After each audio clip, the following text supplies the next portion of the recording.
ऐश्वर्या को श्रुति के अंतिम संस्कार में शामिल होने से रोकेगी मन्नत। मन्नत के सामने आई उसकी सारी की सारी सच्चाई। जी हां, सीरियल मन्नत में हमें देखने के लिए मिल रहा है कि मन्नत को पता चल गया है उसकी मां का सच, और ऐसे में अब हो जाएगी श्रुति की मौत, क्योंकि लीवर ट्रांसप्लांट हो जाएगा फेल। जिसके बाद जो है ऐश्वर्या को श्रुति की मौत का सच पता चलेगा और श्रुति के अंतिम संस्कार में शामिल होने की कोशिश करेगी ऐश्वर्या, लेकिन मन्नत रोक देगी ऐश्वर्या को और निकाल देगी उसे अपने घर से बाहर। जी हाँ दोस्तों, क्योंकि मन्नत को सारा सच पता चल जाएगा कि ऐश्वर्या ही उसकी असली मां है और बचपन में ऐश्वर्या ने ही उसे समुद्र के किनारे छोड़ दिया था। और ऐसे में मन्नत का गुस्सा ऐश्वर्या पर निकलेगा। ऐश्वर्या बहुत इमोशनल होकर वहां पर आएगी अपनी बहन के अंतिम संस्कार में, लेकिन मन्नत पकड़ेगी ऐश्वर्या का हाथ और उसे निकाल देगी अपने घर से बाहर कि आज उनकी जो हालत है वो सिर्फ आपकी वजह से है। वो यही कहेगी कि आपने तो अपनी जन्म दी हुई बेटी पर भी तरस नहीं खाया, आपने तो जन्म होते ही उसे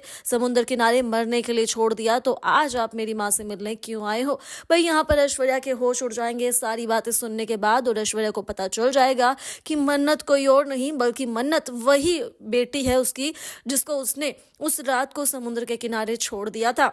भाई शो में खूब सारा ड्रामा यहाँ पर होने वाला है, और इसी के साथ यहाँ हम देख रहे हैं कि किस तरह से अब हॉस्पिटल में जो है मन्नत को सारा सच बता देती है श्रुति कि उस रात को क्या कुछ हुआ था। मन्नत होती है बहुत ज्यादा इमोशनल, कितने सालों तक उन्होंने इस सच क्यों छुपा कर रखा, और श्रुति कहती है कि वो कभी भी उसके सामने सच नहीं आने देती अगर उसे ये बीमारी ना हुई होती। तो वहीं दूसरी तरफ जो है ऐश्वर्या आ रही है मुंबई इतने सालों के बाद, और यहाँ आने के बाद जो है उसे श्रुति और अपनी बेटी के बारे में पता चल जाएगा।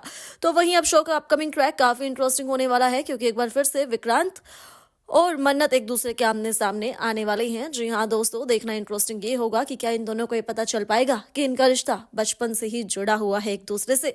अब भाई आपको क्या लगता है, आप हमें कमेंट कर जरूर बताएं, और इसी के साथ सभी खबरों के लिए हमारे चैनल को सब्सक्राइब जरूर करें।